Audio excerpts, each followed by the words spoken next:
आज आपके सामने GS 150 के इंजन को रीबिल्ड किया जाएगा। स्टेप बाय स्टेप एक एक चीज़ आपको डीपली समझाई जाएगी। जहाँ पर आपको कोई चीज़ समझ ना आए वो आप लोग हमें कमेंट्स में पूछ सकते हैं। तो ये जो इस वक्त आपके सामने है, ये GS 150 का इंजन का राइट साइड वाला क्रैंक केस है और एक इसका लेफ़्ट साइड का क्रैंक केस है, वो भी आपको दिखाता हूँ। अच्छा, हमारे पास अभी यहाँ पर चूँकि रिबिल्ड जो ये बाइक हो रही है तो इसको हमने सारा पेंट करवाया था। इसका जो क्रैंक केस है वो पेंटेड है।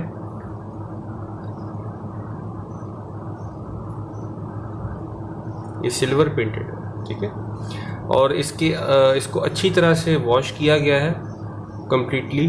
कोई भी डर्ट ग्राइम जो भी इसके अंदर जमा हो जाता है ऑयल की वजह से स्लैज बनकर, तो वो चीज़ फिर इस तरह से इसको साफ़ किया जाता है। तो अब इसमें हमने क्या किया है, राइट नाउ हम जिस स्टेज पर हैं इसके अंदर हमने जो बेरिंग्स हैं वो इसके अंदर हाइड्रोलिक प्रेस से इसके अंदर प्रेस करवाए हैं, ना कि ठोकें। जैसे ठोकना नहीं चाहिए इसको, जैसे हैमरिंग करते हैं लोग अक्सर।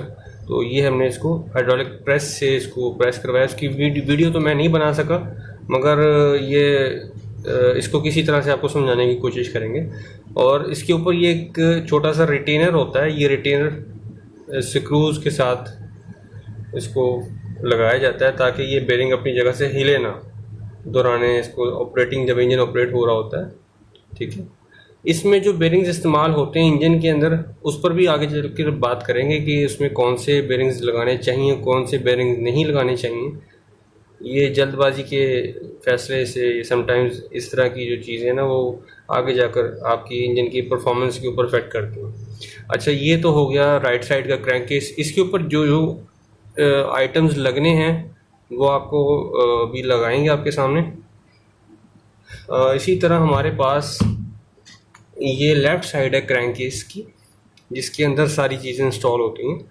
इसी में जो क्रैंक शाफ्ट है वो भी इसी के अंदर पहले फिट होती है। उसके बाद यहाँ पे ट्रांसमिशन और दीगर चीज़ें वो लगेंगी इसके ऊपर। और उसके यहाँ पर जो स्टड्स लगते हैं इंजन के, वो भी लगाए जाएंगे आपके सामने। और काफ़ी जो कंपोनेंट्स हैं जो इंजन असेंबली से पहले लगाने चाहिए वो आपके सामने आज लगाए जाएंगे। तो ये वीडियो आप देखिएगा, बहुत इंफॉर्मेटिव है और आपको शायद ही इस तरह की डिटेल्ड वीडियो यूट्यूब पे मिले। तो ये आपके सामने हम शुरू करने लगे। तो चलते हैं सबसे पहले राइट साइड वाले क्रैंक केस की तरफ। इसको क्लच वाली साइड वाला भी इसको हिस्सा कहा जाता है, ठीक है। तो इसमें हम सबसे पहले इंस्टॉल करेंगे, ये हमारे पास ऑयल पंप है,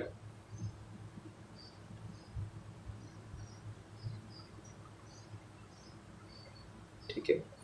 अच्छा, ऑयल पंप को चेक करने का तरीका भी मैं आपको समझाता हूँ कि लेट सपोज आप रीबिल्ड कर रहे हैं, आपको ऑयल पंप का कोई इशू आ रहा है या कोई मसला आ रहा है। आप ऑयल पंप अव्वल तो ख़राब नहीं होता, अगर हो जाए कोई मसला आए तो इसको अच्छी तरह क्लीन करें। और इसको जांच पड़ताल इसकी करने का तरीक़ाकार ये है कि आप इसमें थोड़ा सा ऑयल डालिए एक साइड से। ये मैं आपके सामने करने लगा हूँ। थोड़ा सा इसमें ऑयल डालें एक साइड पे, ठीक है। ये साइड पूरी भरनी चाहिए। जब आप घुमाएं तो दूसरी साइड पे ऑयल आना चाहिए। जैसे इसमें आ गया, उधर वो इस साइड पे आ गया ऑयल, इस तरह इधर को घुमाएंगे तो इधर आ जाएगा, उधर से खाली हो जाएगा, इधर आ जाएगा, इधर से खाली होगा तो उधर आ जाएगा, ठीक है। ये इसकी निशानी है कि ये बिल्कुल पंप ठीक काम कर रहा है, सही है।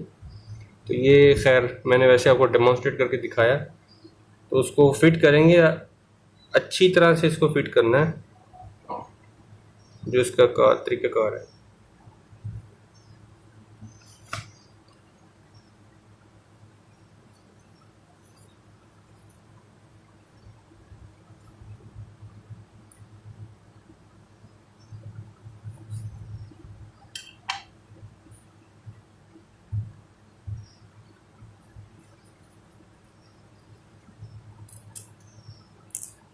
ये इसके 4 स्क्रूज़ होते हैं, 3 स्क्रूज़ हैं इसके, जो इसमें यहाँ, इधर और इधर लगेंगे, ठीक है।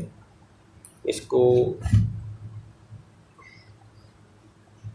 फिट करने से पहले हमारे पास ये एक थ्रेड लॉक है, थ्रेड लॉक सॉल्यूशन है, उससे हम इस पर थोड़ा सा थ्रेड लॉक लगाएंगे।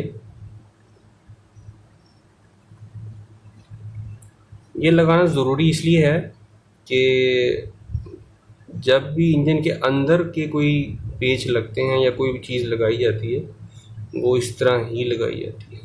ठीक, ये आपको नज़र आ रहा है कि नहीं पता नहीं, मैं फोकस कर पा रहा हूँ या नहीं।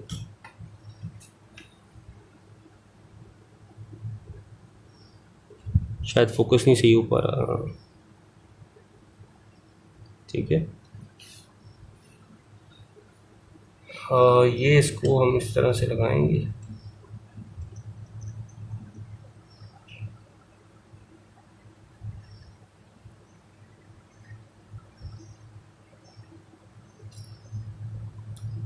सेम इसी तरह दूसरा भी जो स्क्रू है उस पर भी थोड़ा सा लगाएंगे।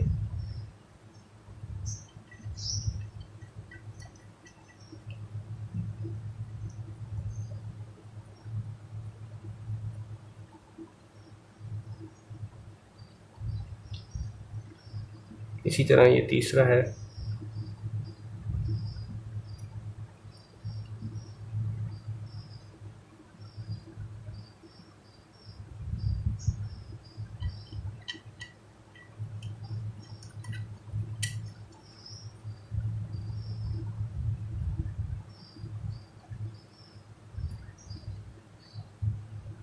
अब इसको टाइट करने के लिए हमारे पास एक इम्पैक्ट स्क्रू ड्राइवर है और उसके साथ हमने PH3 की बिट लगानी है। PH3 है ये, ठीक है, ये आप अगर देख पा रहे हैं।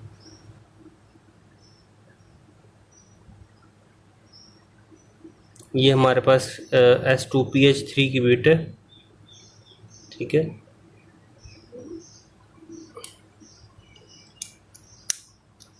इसको हमने टाइट वाले सेक्शन में रख करके इसको अच्छी तरह से टाइट करेंगे।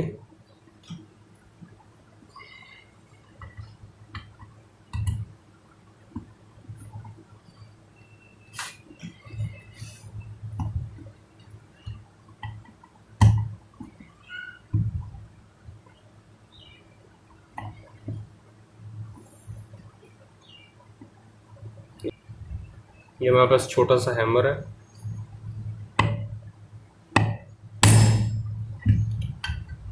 इसी तरह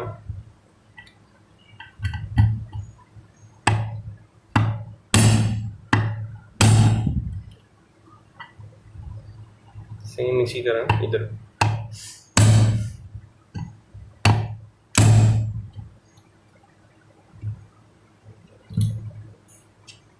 ये अब अपने हिसाब से यहाँ पर अब टाइट हो चुका है। ऑयल पंप बिल्कुल क्लियर है, हमने चेक करके बकायदा इसको इसमें इंस्टॉल कर दिया। अच्छा, अब आ जाते हैं किक की तरफ। किक मैकेनिज़्म इसमें इंस्टॉल करने के लिए जो इसका तरीक़ाकार है वो मैं आपको समझाता हूँ। इसको थोड़ा सा हम साइड पे रखते हैं। ये हमारे पास किक शाफ्ट है,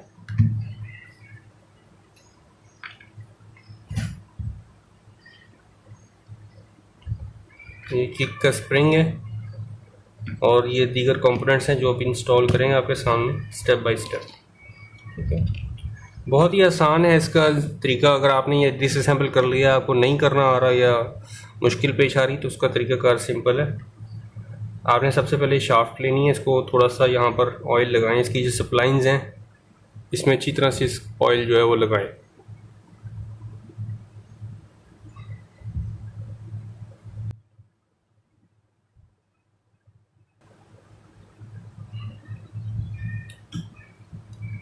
ये जो आपके सामने छोटा सा एक किक का गियर नज़र आ रहा है, ये इंस्टॉल करने से पहले आपने देखना है यहाँ पर छोटा सा डॉट है, ये डॉट नज़र आ रहा होगा। ये डॉट को आपने इसके साथ अलाइन करना है, इस डॉट के साथ इसको अलाइन करना है। यानी कि अगर ये इंस्टॉल होगा तो ये कुछ इस तरीके से आएगा, ये वाला डॉट और ये वाला जो डॉट है इसके साथ लाइन होगा, ठीक है। उसके बाद इसमें ये स्प्रिंग आएगा, उसके बाद ये वॉशर आएगी, ठीक है। फिर ये इस तरह से ये इसकी वर्किंग चेक करनी है, इसको ये बिल्कुल सही प्रॉपर वर्क कर रहा है या नहीं अपनी प्लेस में। तो उसके बाद ये आपने इसका शाफ्ट को इसके अंदर इंस्टॉल करना है ऐसे, ठीक है। अब आप आ जाए यहाँ पर,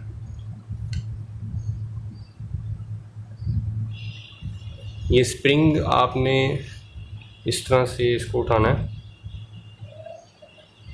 आराम से लगाई जा सकती है, बहुत ही आसान है इसका तरीका, कोई मुश्किल नहीं है।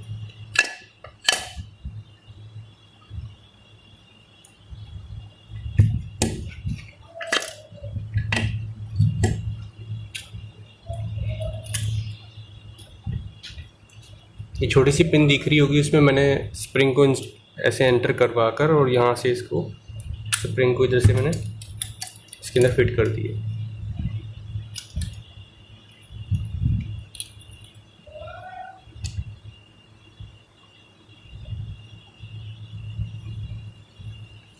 देख पा रहे हैं आप? अच्छा, यहाँ से उसके बाद ये छोटा सा उसका रिटेनर है जो स्प्रिंग को पकड़ के रखता है। यहाँ तक हमारा प्रोसेस कंप्लीट हो गया। उसके बाद ये छोटा सा लॉक है, ये लॉक आपने लॉक प्लायर्स में पकड़ के ये आपने इसको इंस्टॉल करना है। वो इसके लॉक पकड़ के आपने इसमें इंस्टॉल करना है।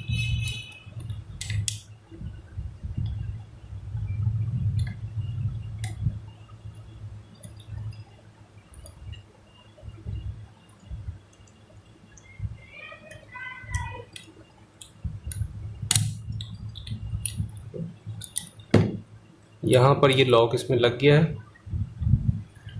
अब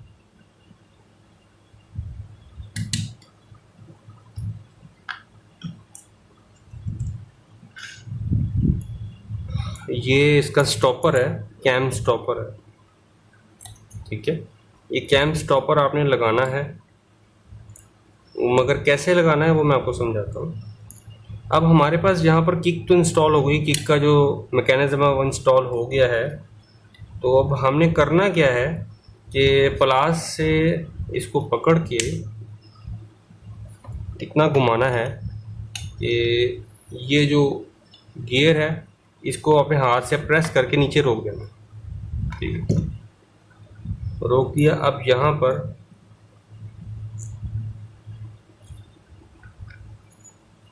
ये जो प्लेट्स हैं ये आपको दिख रही होंगी, ये रिटेनर है, ये किक शाफ्ट रिटेनर है।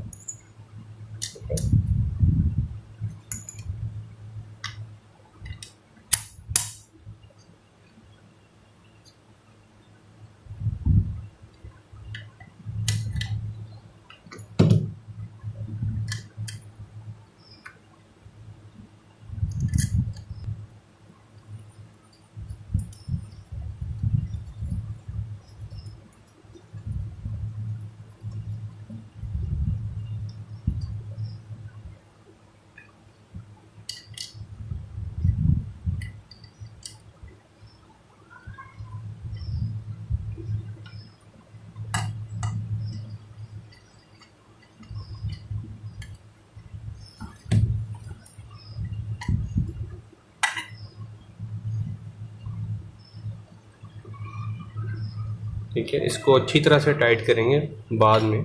अभी फ़िलहाल जस्ट इसको इंस्टॉल इसलिए किया है कि आपको सिर्फ डेमोन्स्ट्रेट करवाना था कि ये देखिए,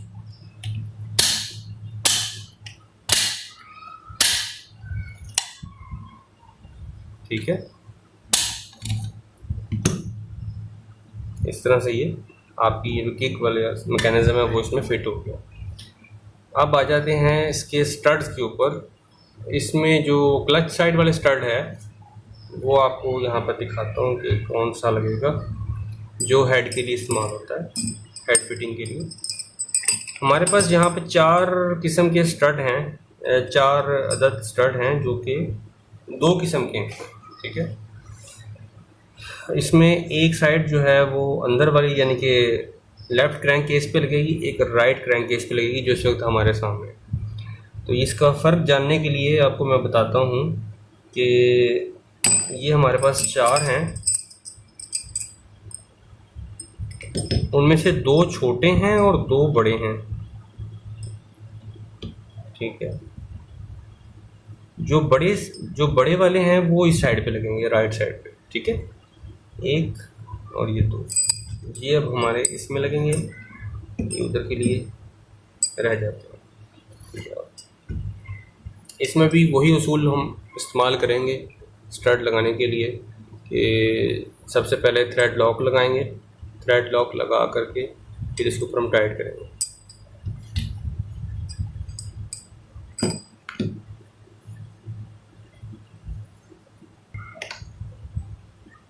और जो सबसे नीचे हिस्सा आएगा फिटिंग के लिए वो ये वाला आएगा, ये वाला हिस्सा नीचे आएगा।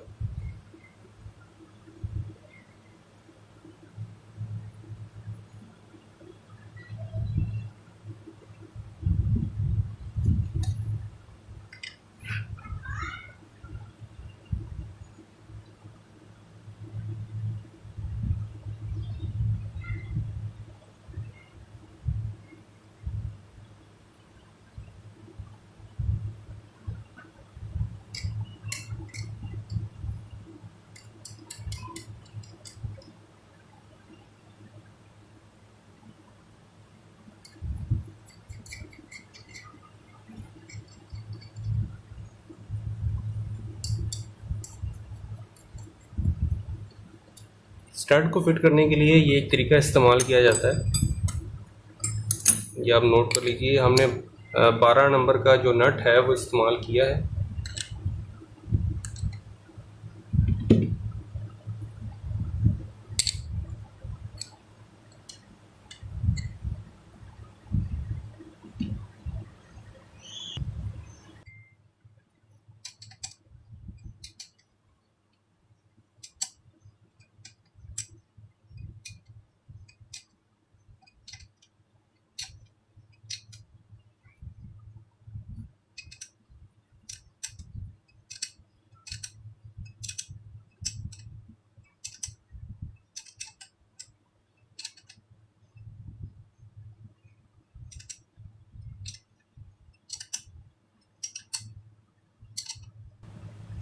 इसको सिर्फ उतना ही टाइट करना है जितना वहाँ पे लिमिट आपको शो हो जाएगी, थ्रेड जहाँ पर जाकर ख़त्म हो रहा है ये खुद भी रुक जाएगा वहाँ पर जा कर के टाइट होते होते।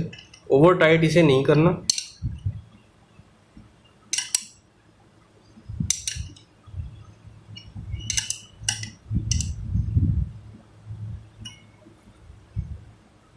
आपको अगर नज़र आ रहा हो,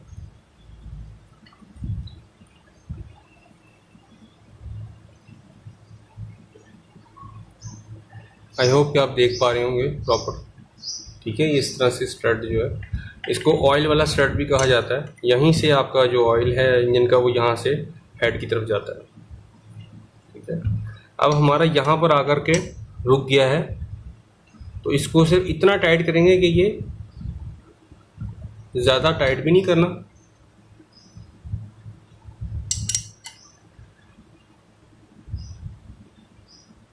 बस यहाँ जाके ये रुक गया। ठीक है, इसको वेरीफाई करने के लिए हमारे पास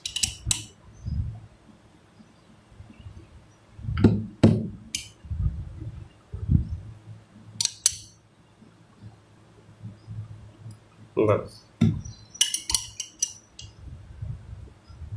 यहाँ से हम इसको, हमारा जो ये टाइट करने के लिए जो मैकेनिज्म था उसको खोल लेंगे हम।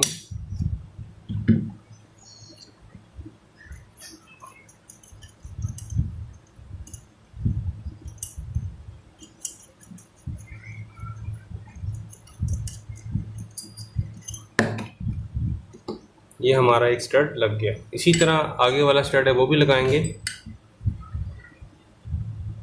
अब जैसे ये देखें, हमारे पास एक तो स्टड आपके सामने लगाया था, एक ये स्टड लग गया है। ठीक है, ये 2 स्टड प्रॉपरली थ्रेड लॉक लगाकर दोनों साइडों पे इसको हमने टाइट कर लिया है। ठीक है, मुनासिब टाइट करना है, ज़्यादा ओवर टाइट नहीं करना। अच्छा, अब ये यहाँ पर स्टड लगेगा, ये ऑयल फिल्टर कैप वाला स्टड है, वो यहाँ पर लगता है।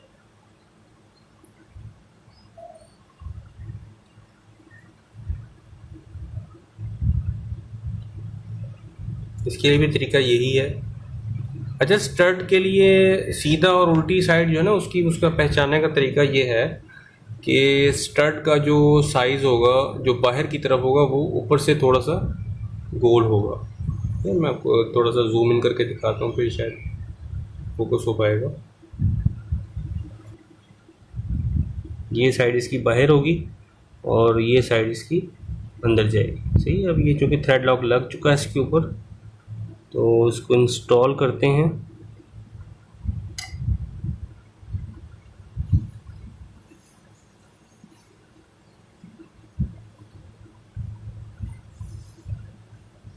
इसके लिए भी वही तरीका, जो दो नट हैं उनको आपस में टाई अप करके इसको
यहाँ पर जा करके ये टाइट हो गया। इसको और ज़्यादा टाइट नहीं करना चाहिए। वैसे इसको मैं थोड़ा सा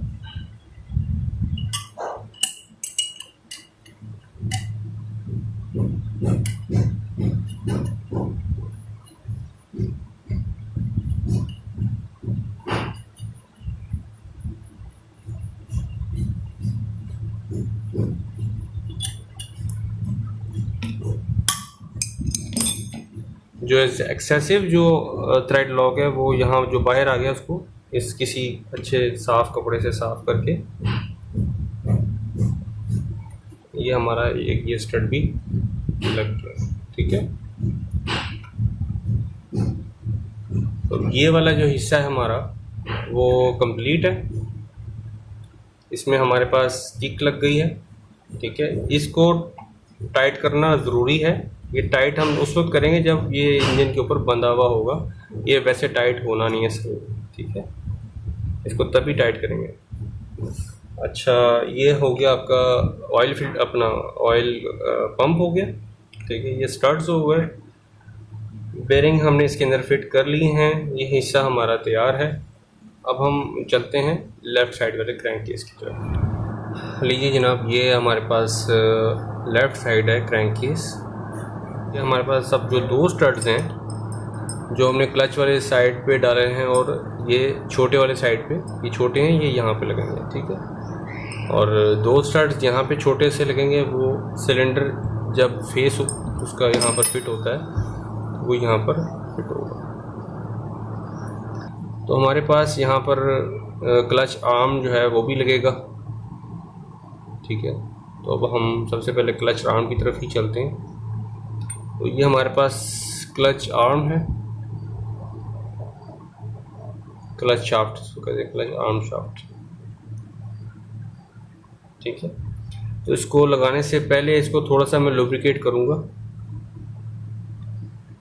इसका जो ये वाला हिस्सा है ना, करेंगे इसी तरह।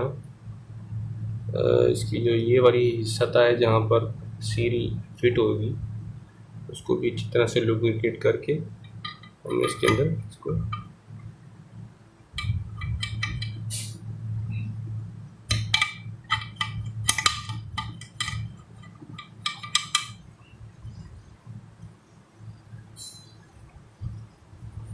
ठीक है। तो अब हमारे पास यहाँ पे शाफ्ट लग गई है। शाफ्ट के ऊपर ये छोटी सी वॉशर है वो लगेगी। ठीक है। इसी तरह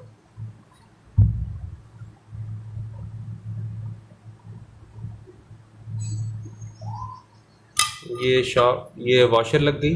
वॉशर लगने के बाद ये सील है, सील को थोड़ा सा लुब्रिकेट किया जाएगा।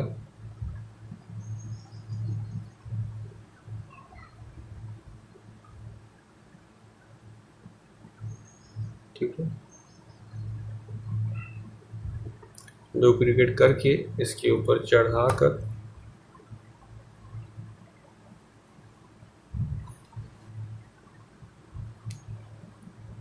ये अच्छी तरह से इंस्टॉल हो गई है। ठीक है, हाथ से इंस्टॉल हो गई।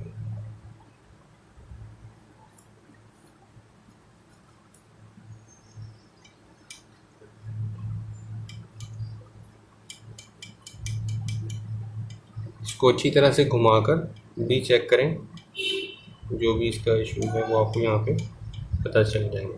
ठीक है, इसके बाद आ जाता है ये इसका रिटेनर। इसके बाद इसका ये स्क्रू,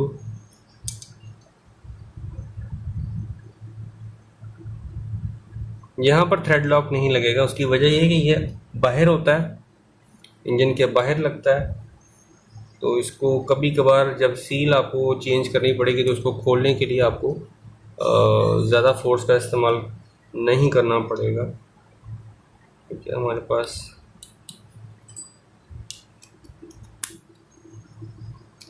सेम वही इसका इम्पैक्ट स्क्रू ड्राइवर इस्तेमाल करेंगे हम।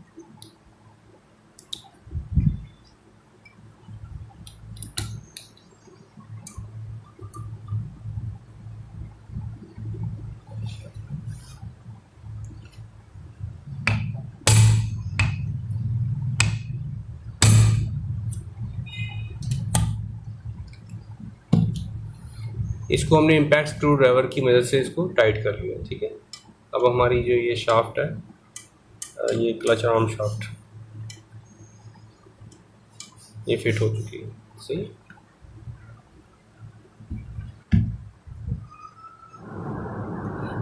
ये इसके ऊपर अब हमारा स्टड्स वगैरह जो का सिस्टम था वो भी लग गया है। ठीक है, ये क्लच आर्म शाफ्ट के साथ साथ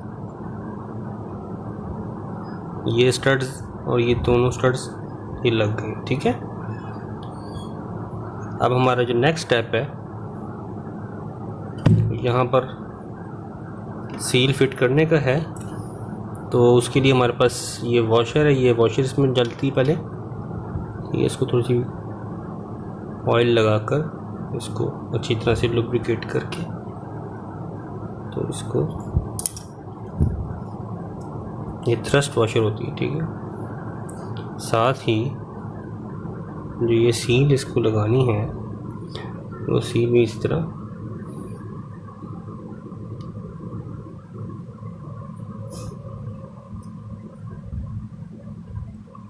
लग जाएगी। ठीक है,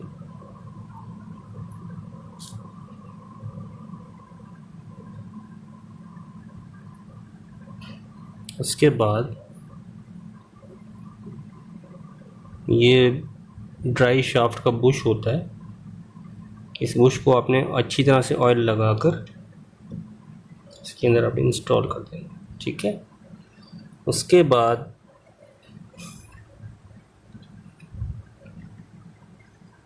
ये क्लैंप है जो इसके ऊपर, इसका रिटेनर भी कहते हैं इसको, वो रिटेनर इसके ऊपर लग जाएगा इस तरह। इस तरह ये इसके जो दो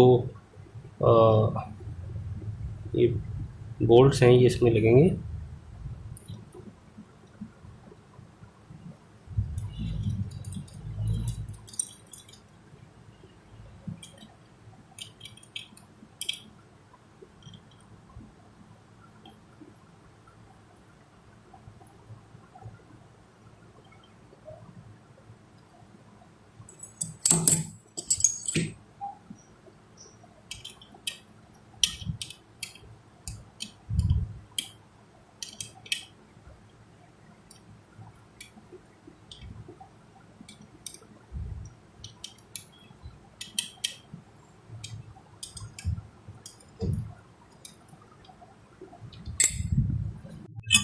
जहाँ तक हमारा एक प्रोसेस कंप्लीट हो चुका है, जो कि ये ड्राइव शाफ्ट की सील और उसका जो रिटेनर है वो लगा दिया हमने।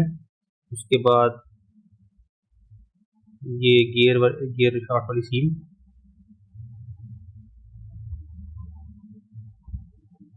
थोड़ा सा ऑयल लगाएंगे इसको,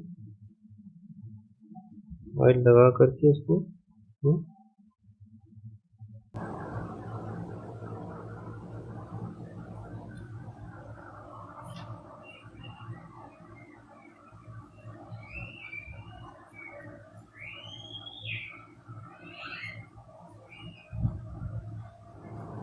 अब बारी आ जाती है ऑयल स्ट्रेनर की, जो कि यहाँ पर आप देख सकते हैं कि ये जगह अभी हमने साफ़ की है।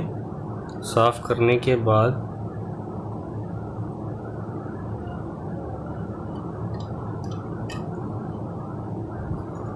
ये ऑयल स्ट्रेनर है, ठीक है, इस तरह से ये फिट हो जाएगा।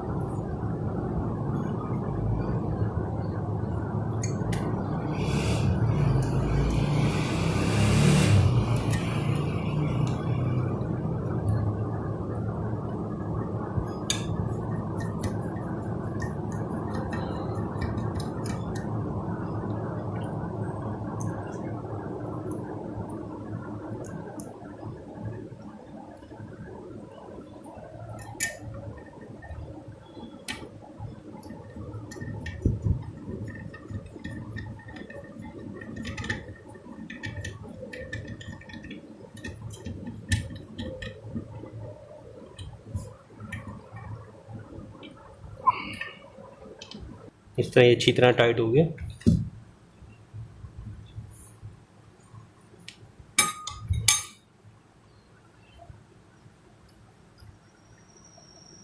अब बारी आ जाती है ऑयल ड्रेन प्लेट की।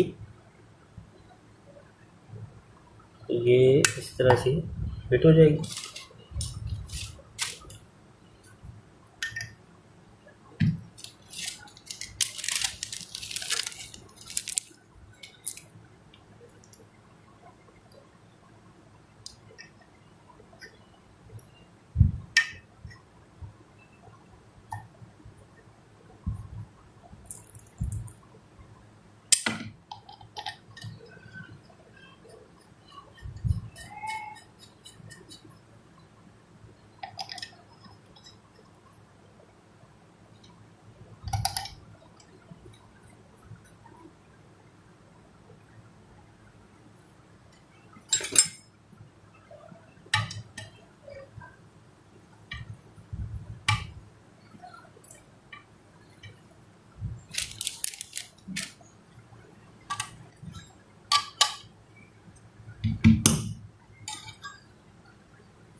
जहाँ तक हमारा जो ये लेफ़्ट साइड का क्रैंक केस है वो अब असेंबलिंग के लिए, फर्दर असेंबलिंग के लिए तैयार है। जो कुछ इसकी एक्सेसरीज़ बाहर लगने वाली थी वो हमने लगा दी हैं, ठीक है। क्लच वाला आर्म, शाफ्ट, स्टड्स, बेरिंग्स लग चुके हैं।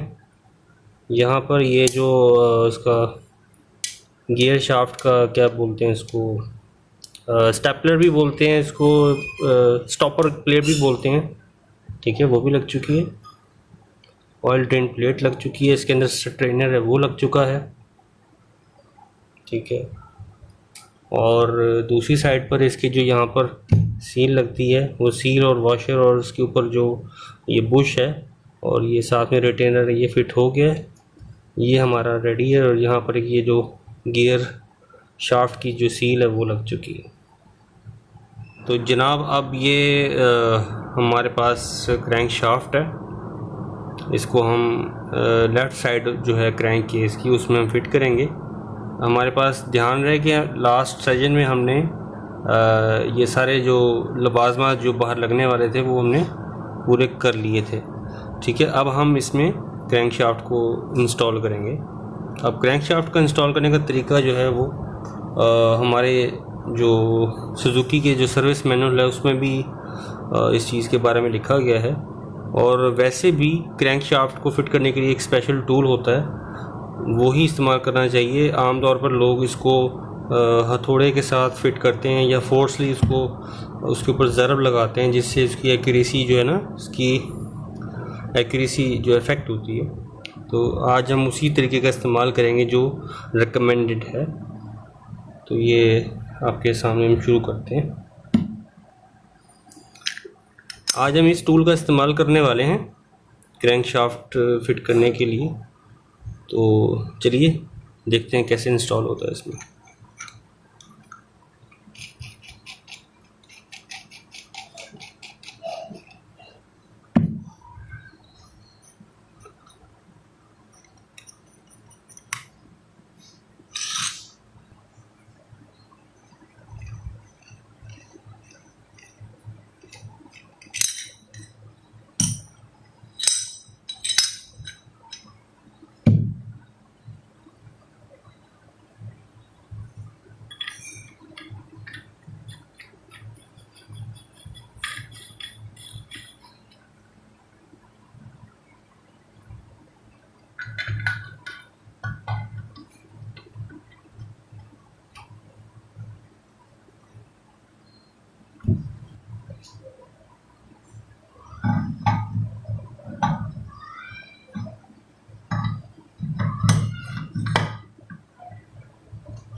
यहाँ से हम चेक करेंगे कि इसकी ये बिल्कुल अलाइंड है या नहीं।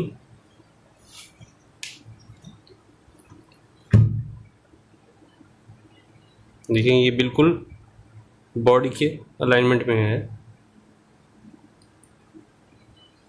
अब यहाँ से हम इसको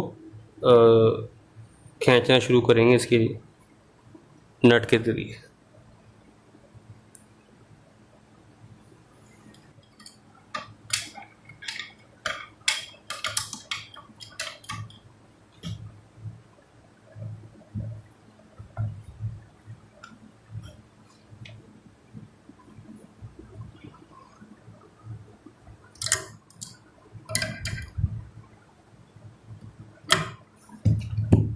ये अब जैसे कि अब इंगेज हो गई क्रैंकशाफ्ट बेरिंग के साथ इंस्टॉल होने के लिए, तो इसको साथ साथ हम घुमाएंगे भी।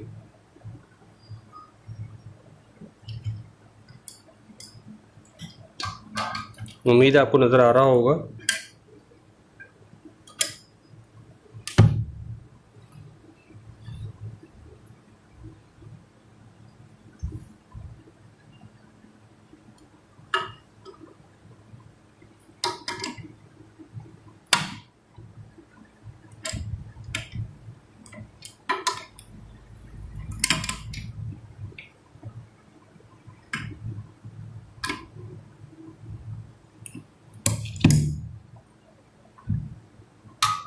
आहिस्ता आहिस्ता ये क्रैंकशाफ्ट फिट हो रही है और हमने ये जो कनेक्टिंग रॉड है इसको भी साथ साथ अलाइन रखना है।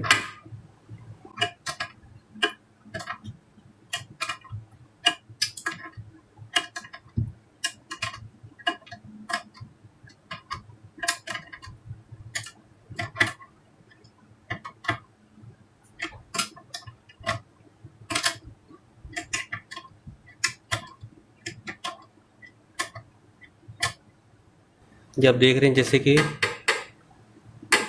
जो कनेक्टिंग रॉड है वो बिल्कुल अब सेंटर में आने वाला है।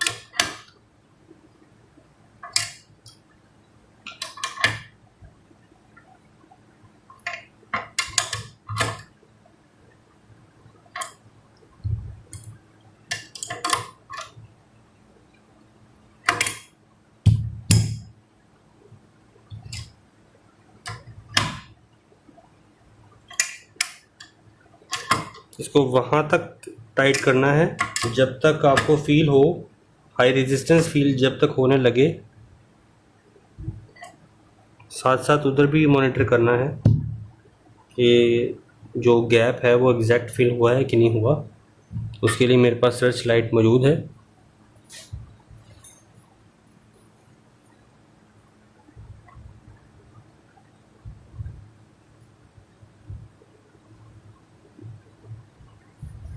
ये आपको मैं दिखाता हूँ। अभी तकरीबन थोड़ा सा गैप मौजूद है, अभी थोड़ा सा और इसको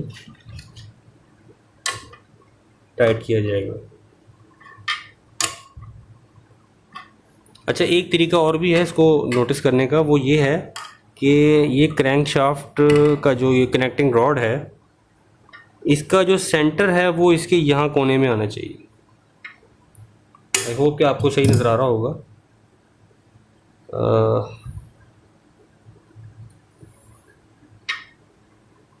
ये देखिए, ये जो कोना है ये बिल्कुल कनेक्टिंग रॉड के सेंटर में आ रहा है। ठीक है, इसका मतलब हमारा जो ये क्रैंक शाफ्ट है ये प्रॉपर्ली इंस्टॉल हो गई है।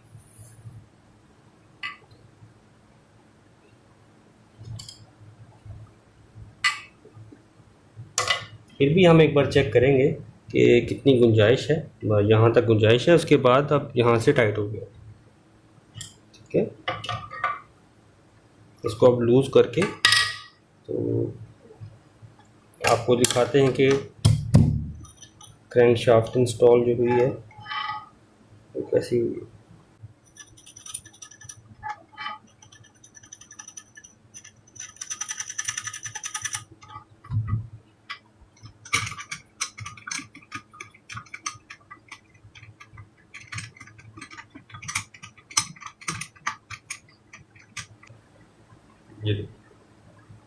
ये इसकी निशानी है प्रॉपर इंस्टॉलेशन की। ठीक है, बिल्कुल फ्री चल रही है इस वक्त। हमने इस वक्त पूरी हैमरिंग नहीं की इसके ऊपर, बिल्कुल आराम से इंस्टॉल किया इसको। ठीक है, ये आप देख सकते हैं, ये है इसकी प्रॉपर फिटिंग। तो अब हमारे जो इंजन रीबिल्ड का जो प्रोसेस है वो उसमें जो क्रैंक शाफ्ट की इंस्टॉलेशन थी वो हो चुकी है।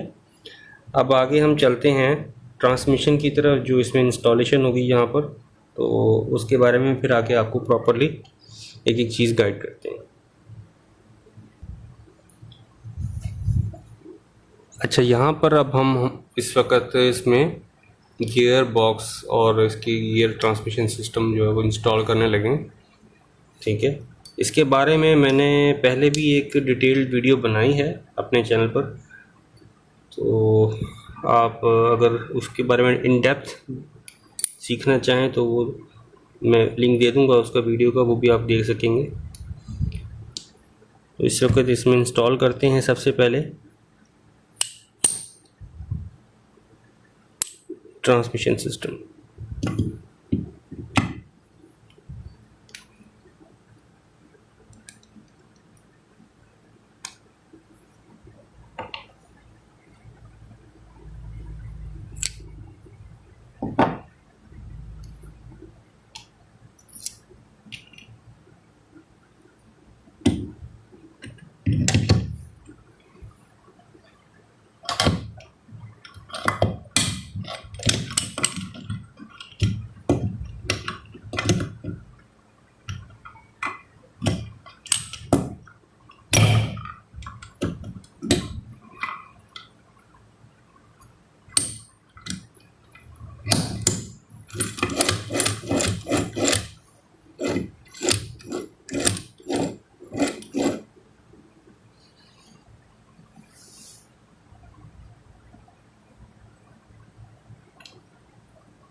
ये जो आपके सामने है इसको कहते हैं गियर शिफ्टिंग कैम। अगर इस कैम का जो ये वाला हिस्सा है इसको प्रॉपरली फिट ना किया जाए, जैसे कि ये हुआ इस वक्त, ठीक है,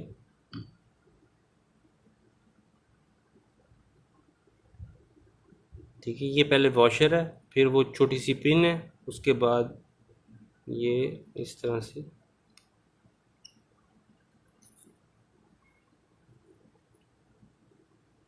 उस पिन के अंदर ये वॉशर लग जाती है।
एट दिस मोमेंट हमारा जो ये गियर शिफ्टिंग सिस्टम है सारा, ट्रांसमिशन ये सब बिल्कुल न्यूट्रल है, ठीक है। जब आप इसे इंस्टॉल कर लें तो करने के बाद इसकी जांच पड़ताल ज़रूर करें कि आया शिफ्टिंग ठीक तरह से हो पा रही है या नहीं हो पा रही। अगर शिफ्टिंग ठीक नहीं हो रही उसका तरीक़ाकार भी मैं आपको भी बताता हूँ।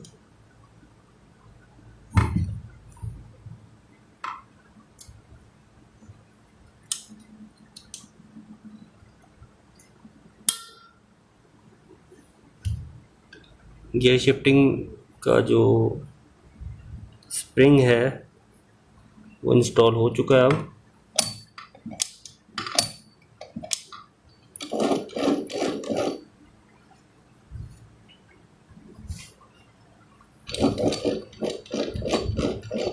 जैसे कि आप देख सकते हैं इस वक्त न्यूट्रल है। ये हमने पहला गियर लगाया, गियर एंगेज हो गया। दूसरा, ये तीसरा,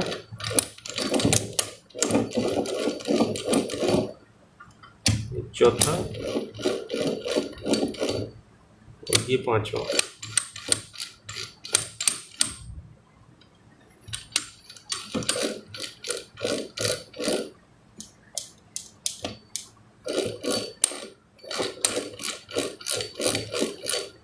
ये इसकी जांच पड़ताल। तो ये हमारा इस वक्त ट्रांसमिशन सिस्टम जो है वो इंस्टॉल हो चुका है। ये मैंने थोड़ा क्लोजअप रखा हुआ था इसका कैमरे का एंगल, ताकि आप लोगों को देखने में आसानी हो।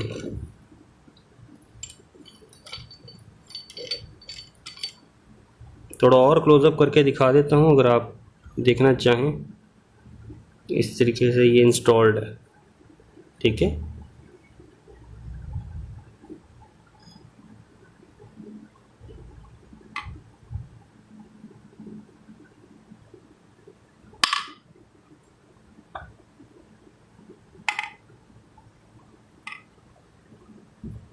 ये हमारी जो लेफ़्ट साइड वाला जो हिस्सा है इसके अंदर जो जो चीज़ें इंस्टॉल होनी थी वो हो चुकी हैं। अब इसको क्लोज़ करने का वक्त आ गया, तो फिर हम क्लोज़ करेंगे।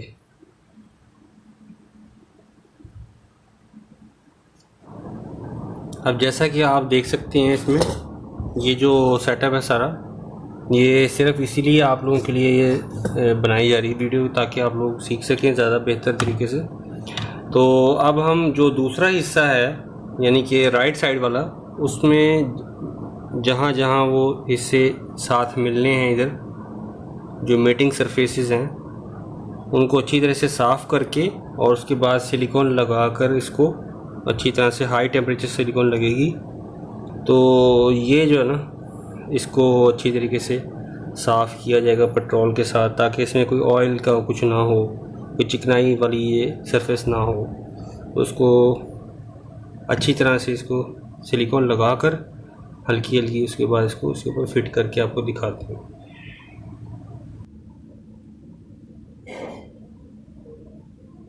तो फाइनली ये हमने इंजन को क्लोज़ कर दिया है। ये आपको एक ओवरव्यू दिखाया जा रहा है इंजन के इस हिस्से की असेंबलिंग का।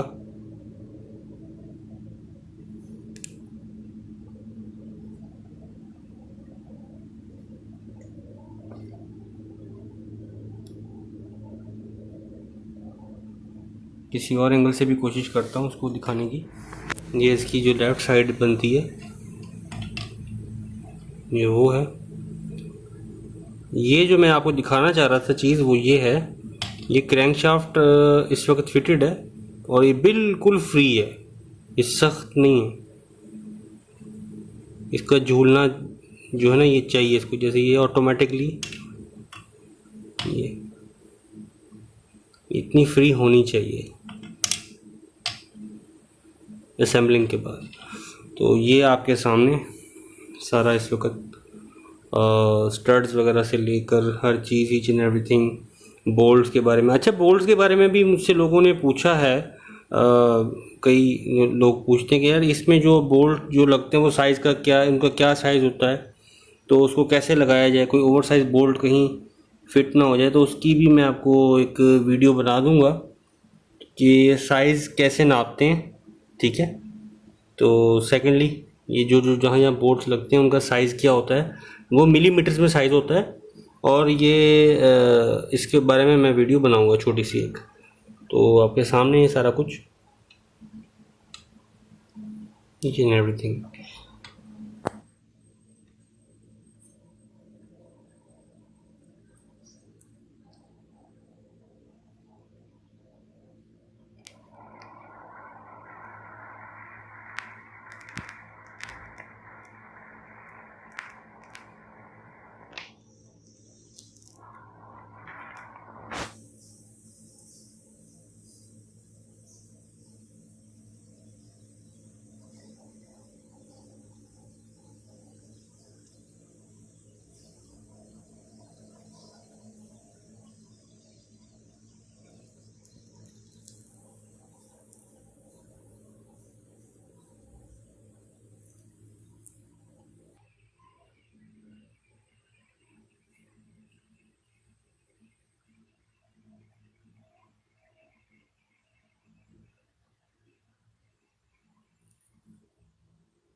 तो अभी हमारे पास है कि ये जो ये वाला जो गियर है ये फ्री गियर कहलाता है, जो किक का मैकेनिज़्म को मेक श्योर बनाता है आपके क्लच बक्से के साथ ये अटैच हो जाती है। तो अब ये हम इसको लगाएंगे। ये इसकी वॉशर्स होती हैं, ये पहले इसकी छोटी वॉशर इसमें आएगी, उसके बाद ये फ्री गरारी इस तरह से, फिर ये एक छोटी वॉशर है वो इसके ऊपर आएगी,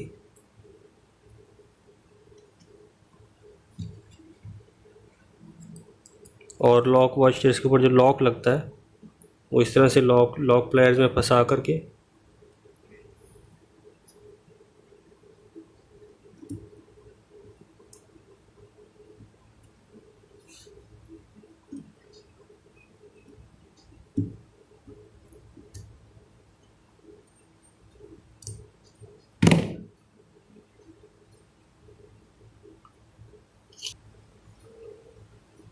ये छोटी गिरारी क्रैंकशाफ्ट की, उसको लगाने से पहले ये छोटी सी की होती है,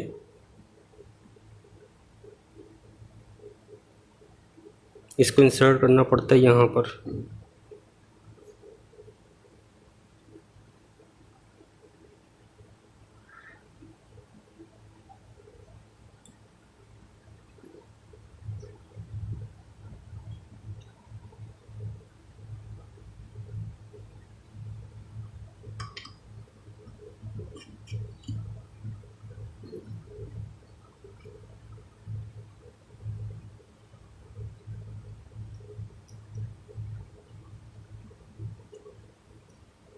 इसके अंदर ऐसे इंसर्ट हो जाएगी, ठीक है। अब इसके बाद ये ऑयल पंप की गरारी है।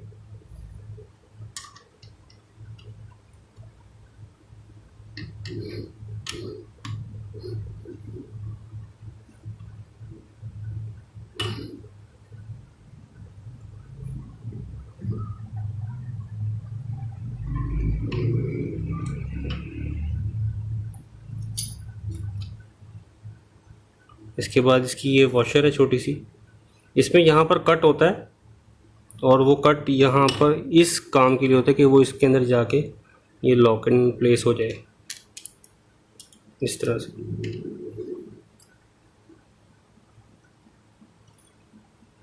उसके बाद ये नट जो है ये उल्टी चूड़ी का होता है, इसको एंटी क्लॉकवाइज जो है ये टाइट होगा।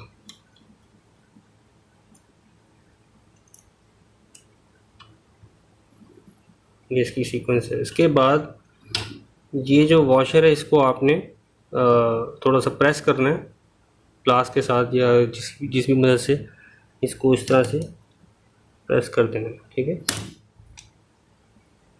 लेकिन ये टाइट होने के बाद, मैं तो वैसे आपको एक जस्ट डेमो दे रहा हूँ, ये सीक्वेंस ये होनी चाहिए।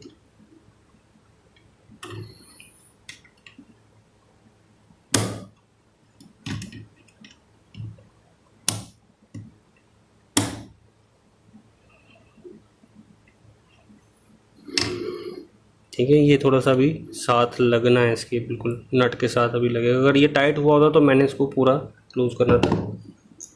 तो इसके बाद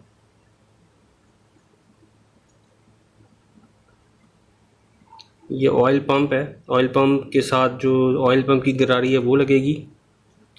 तो लगाने से पहले ये जो पिन है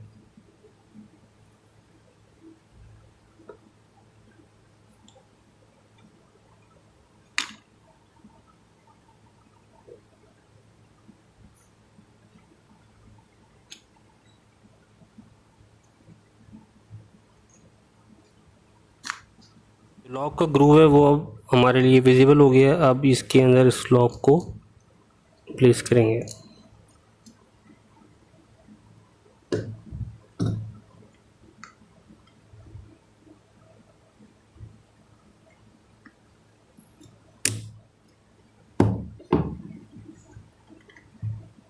इसके बाद क्लच बॉक्स, ये दो वॉशर्स हैं इसमें, एक मोटी वॉशर है, एक थोड़ी सी छोटी है। इनका साइज़ भी आपको मैं नोट करवा दूँ अभी। एक 2 mm की होती है जो सबसे पीछे आएगी क्लच बॉक्स की बैक साइड पे, ठीक है।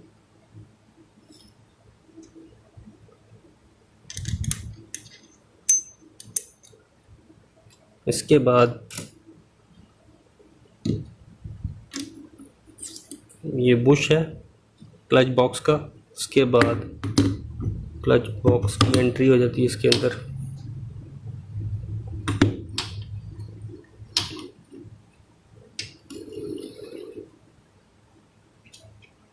इसके बाद ये जो छोटी वॉशर है इसका साइज़ भी आपको दिखा देता हूँ।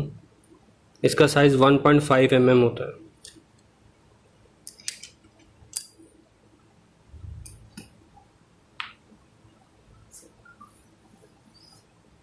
इसके बाद ये क्लच हाउसिंग है या क्लच बास इसको कहते हैं, क्लच हाउसिंग भी कहते हैं। तो नीचे वॉशर लग गई है, यहाँ पर ऑयल लगाना है वैसे, लेकिन अभी मैं जस्ट वैसे ही एक सीक्वेंस दिखा रहा हूँ कि सीक्वेंस से टाइट करना है, वो सीक्वेंस आपके सामने आ जाएगी। इसके बाद ये वॉशर है, ये क्लच हाउसिंग की वॉशर आ गई।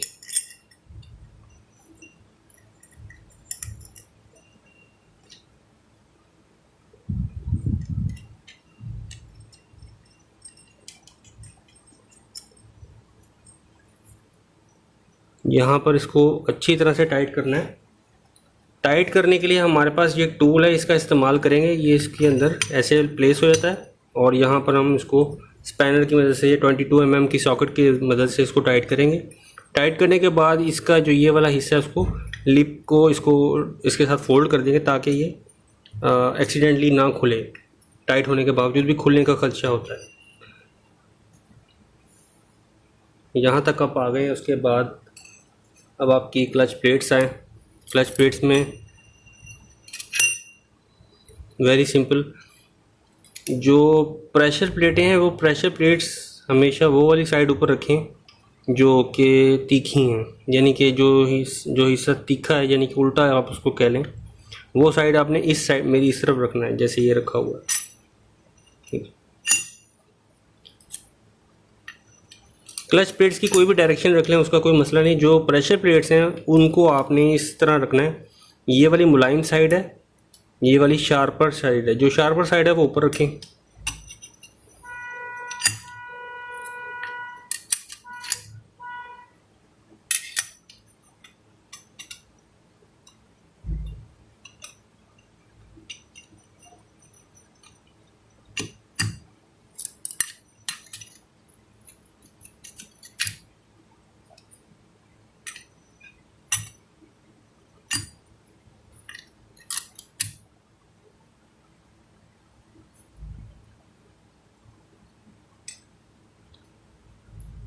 इसके बाद क्लच का पुश पीस आएगा इसके ऊपर। यहाँ पे पुश पीस से पहले ये पुश रॉड है।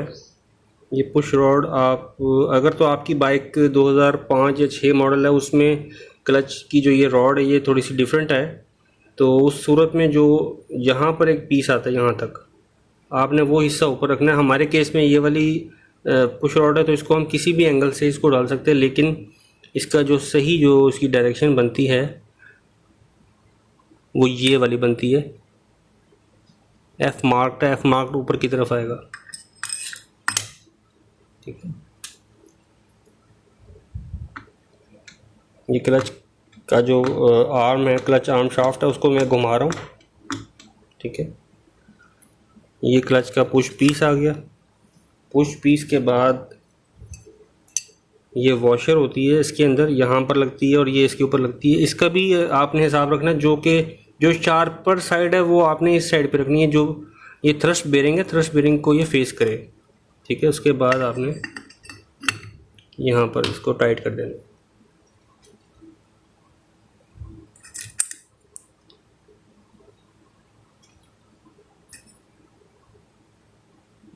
स्प्रिंग्स के ऊपर ये निशान दिया हुआ होता है।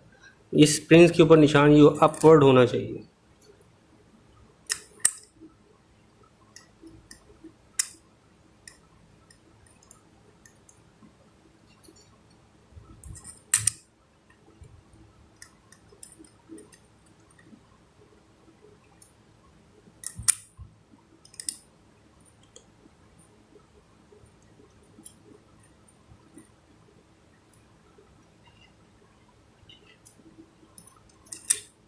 वैसे क्लच की रिप्लेसमेंट पे, क्लच प्लेट्स की रिप्लेसमेंट के ऊपर एक वीडियो मेरी बनी हुई है।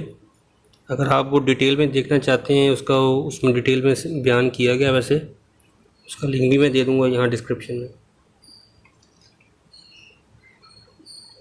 यहाँ तक हमारा हो गया। इसको अच्छी तरह से टाइट करके डायगनली टाइट करना है, लाइक स्टार्ट पैटर्न। 1 2 3 4 5, 1 2 3 4 5, इस एंगल में इसको टाइट करना है। उसके बाद पुश पीस का यहाँ पे एक एडजस्टर लगेगा, और एडजस्टर एंड पे मैं आपको उसके बारे में बताऊंगा कि जब ये बाइक में इंजन फिट हो जाएगा और इसकी एडजस्टमेंट कैसे की जाती है, वो भी इसके बारे में बात करेंगे आगे चल के, जब ये इंजन के ऊपर असेंबल हो रहा वो होगा। अब हमारे पास है ये किक की जो गरारी है, इसमें ये छोटी वॉशर होती है। ये वॉशर पहले जाएगी आगे।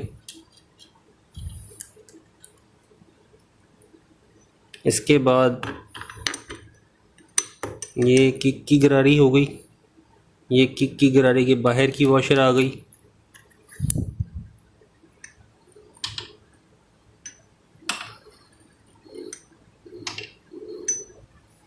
इस तरह से ये हमारा जो क्लच वाली साइड की जो असेंबली है वो कंप्लीट है। अब हम इसको टोटली तौर पे इसको बंद करेंगे। बंद करने के बाद जब फ्रेम के ऊपर माउंट करने का वक्त आएगा तो इसके जो जो चीज़ें टाइट करने वाली हैं वो हम इसको अच्छी तरह से टाइट करके फिर इसको हम क्लोज़ करेंगे। मैग्नेट वाली साइड पे जाने से पहले हमारे पास जो उसके अंदर लगने वाले कंपोनेंट्स हैं उसको हम रेडी करेंगे। जैसे ये हमारे सामने मैग्नेट है, इसको एक एक चीज़ जो इसकी है उसको खोल कर साफ़ किया गया है अच्छी तरह से।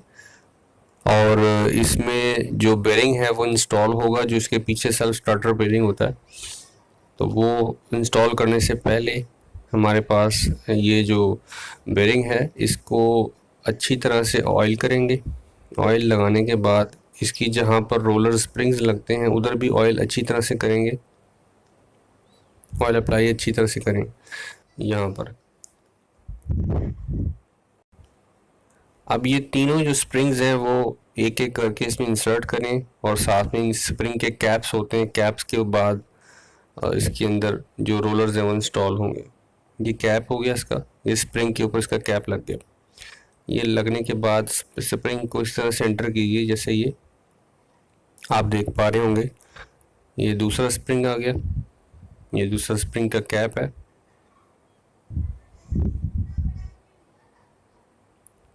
ठीक है, इसी तरह तीसरा भी है, उसको भी स्प्रिंग और उसका कैप।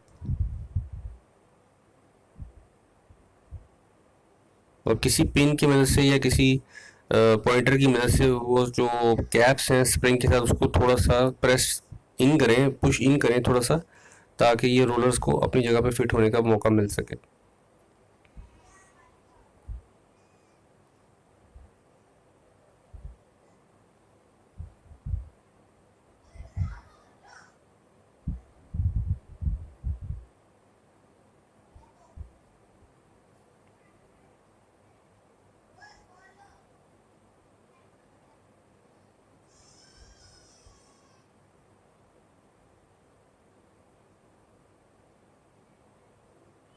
ये थोड़ा सा जूम इन करके आपको दिखाया इसलिए जा रहा है ताकि आपको देखने में आसानी हो। ये अब देखिए ये तीनों रोलर्स इंस्टॉल हो गए हैं और इनकी वर्किंग भी प्रॉपर है। ठीक है, अब ये ऐसे ही होनी चाहिए। ये हमारे पास बेरिंग रेडी हो गया। अब हमारे पास ये शिम है, ये शिम की प्लेसमेंट वही करनी है जिस तरफ ये मैग्नेट की जो साइड है वो चल रही है। जैसे ये अभी चला हुआ साइड है, ये जो क्लच स्टार्टर का जो चला हुआ हिस्सा है वो बाकायदा पता चलता है, उसी डायरेक्शन में ही लगाएं शिम को। तो इसको अच्छी तरह से ऑयल लगाने के बाद, अच्छी तरह से ऑयल लगाकर इसको इस तरह से इसके ऊपर प्लेस कर दें। वो जो उसके जो तीनों जो एल की वाले बोल्ट्स के सुराख हैं वो अलाइन कीजिए साथ साथ। मैग्नेट को भी अच्छी तरह से साफ़ कर लिया है। इसको इसकी जो शिम वाली जगह है जहाँ पर मैग्नेट लगेगा, मैग्नेट का जो बेरिंग लगेगा उसको भी अच्छी तरह से साफ़ कर लिया है, उसको ऑयल लगा लिया है।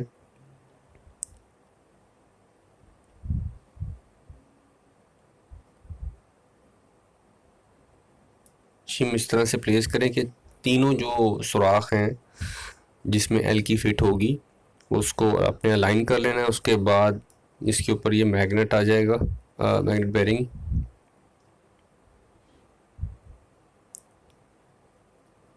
उसके बाद ये थ्रेड लॉक है हमारे पास, इससे ये जो एल की बोल्ट्स हैं इन पे थोड़ा थोड़ा थ्रेड लॉक लगाएंगे, लगाकर इसको टाइट करेंगे।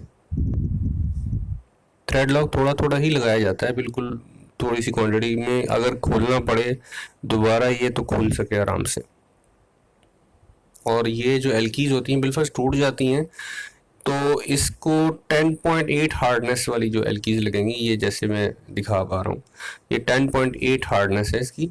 अगर आपको दोबारा लेनी पड़े तो ये चीज़ लाजमन चेक कर लीजिएगा एल्कीज के ऊपर ख़रीदने से पहले, क्योंकि एल्कीज का जो मटेरियल होता है ये हार्ड होता है, इस पर लोड बहुत ज़्यादा पड़ता है, तो तभी ये अपना जो लोड है वो टूटने से ये फिर बची रहती है।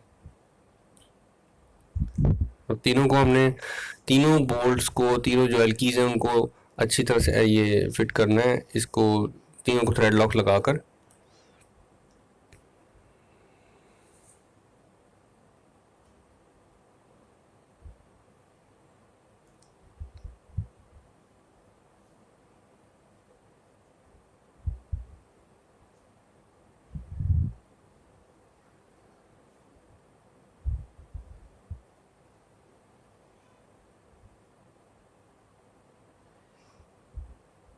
अब ये हमारे पास टाइट हो गया है। इसको फर्दर टाइट करने के लिए हमारे पास एक टूल है, उस टूल का इस्तेमाल करेंगे।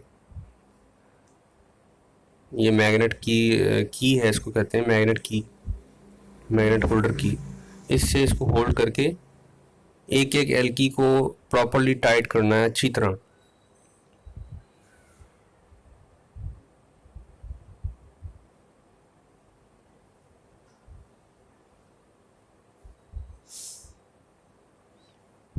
अगर आपके पास ये की या इसका ये टूल नहीं है होल्डर का, तो किसी वाइज में वाइज बेंच आपके पास अगर हो, उसमें भी पकड़ कर इसको किया जा सकता है। लेकिन बाहर से पकड़ने से गुरेज करें, क्योंकि ये चीज़ डैमेज हो जाती है, और वही चीज़ सबसे इम्पोर्टेंट है जो कि पल्स जनरेट करने में आपको मदद देती है। तो ये हमारे पास मैग्नेट का जो बेरिंग है वो इंस्टॉल हो गया है, और इसके अंदर रोलर बेरिंग्स अपनी प्रॉपर वर्किंग में है। अब आगे जो इसका हिसाब किताब है वो स्टार्टर बेरिंग वाला जो है, वो स्टार्टर क्लच का गियर लगेगा। इसको अच्छी तरह से ऑयल करके इसके अंदर फिट कर लें। ये एक तरफ को ही रोटेट होगा, दूसरी तरफ रोटेट नहीं होगा। ये चेक करें, इसको काउंटर चेक कीजिए, इसको घुमाकर, इसको एंटी क्लॉकवाइज घुमाकर क्लॉकवाइज इसको घुमाएं। ये हर एंगल पे चेक करें कि ये कहीं कहीं से ये अपनी पकड़ लूज तो नहीं कर रहा। अगर तो लूज कर रहा है तो इसका मतलब ये आपका जो क्लच स्टार्टर जो गियर है वो रिप्लेस होगा। ये चीज़ जो है ना, ये दोबारा ये आपको बाद में मसला करेगी। तो ये चीज़ को वेरीफाई करें, इसको घुमा कर अच्छी तरह से एक एक एंगल पे चेक करें। रोलर्स का भी इशू होता है, रोलर्स तो खैर हमारे पास नए हैं। और ये जो सेल्फ स्टार्टर की जो गियर है छोटा, उसको अच्छी तरह से इनकी कंपोनेंट्स को ऑयल लगा लेंगे, उसके बुश को ऑयल लगा लेंगे। उसके बाद इसकी इंस्टॉलेशन की बारी आ जाएगी।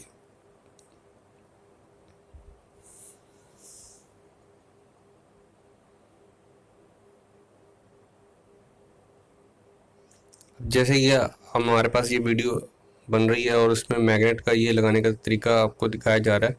तो इसमें लगाने से पहले ये जो क्रैंक शाफ्ट के ऊपर अच्छी तरह से ऑयल लगाकर, और इस पे ये की होती है, ये की के साथ साथ अलाइनमेंट करके इसको मैग्नेट को इसके ऊपर लगाया जाएगा कुछ इस तरीके से।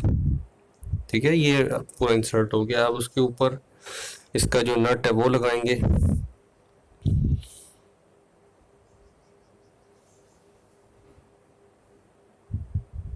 ये 14 नंबर का नट होता है।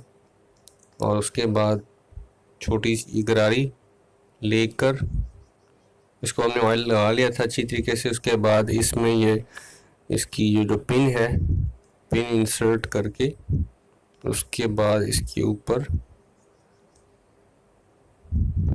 इसको आप घुमा के चेक कर लीजिएगा कि ये एक तरफ को घूमेगी, एक तरफ को नहीं घूमेगी। एक तरफ को रेजिस्टेंस है, एक तरफ को बिल्कुल फ्री है। उसके बाद ये बुश लगाकर ये वाला हिस्सा हमारा जो मैग्नेट का वो इंस्टॉल हो चुका है।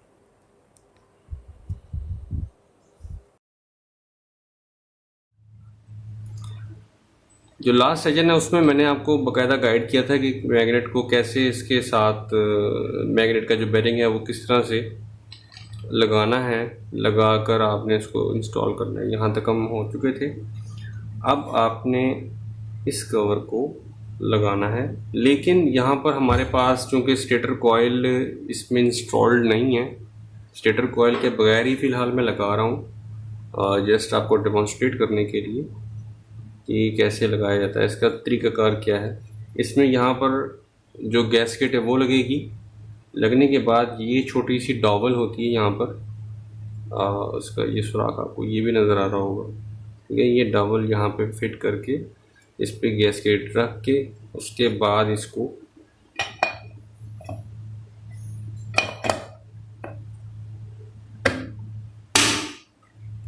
ठीक है, ये इस तरह से ये फिट हो जाएगा। अब आपने ये छोटे वाले जो दो बोल्ट हैं इनको लेना है।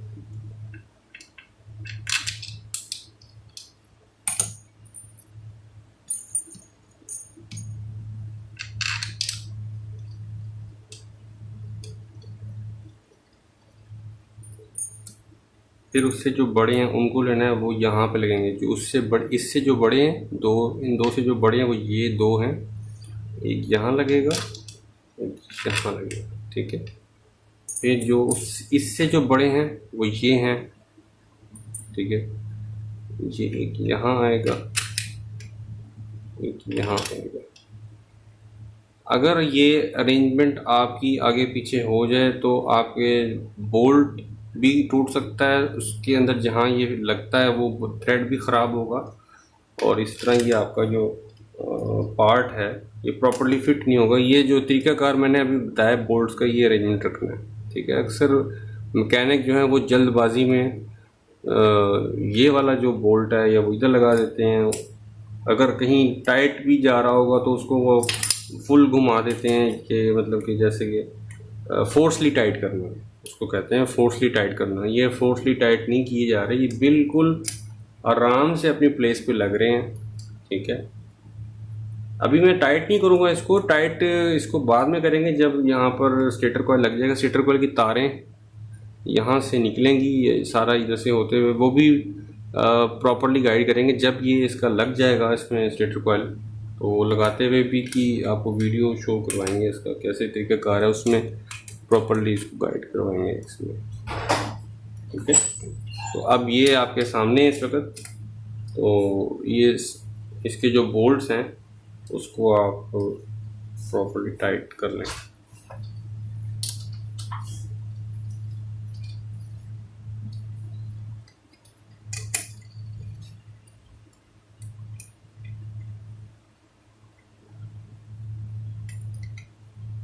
ठीक है,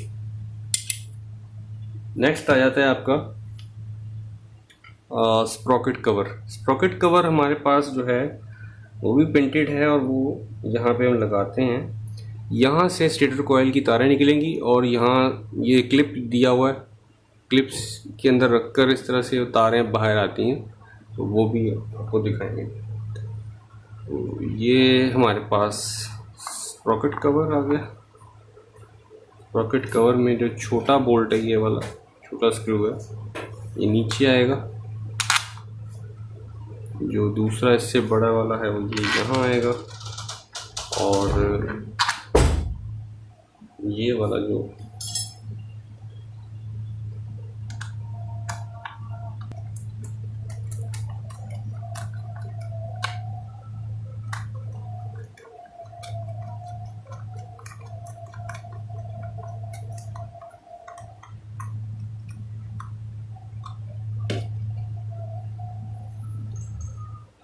तो जनाब ये आपके सामने जो ये वाला हिस्सा है ये हमारा फिट हो चुका है, ठीक है।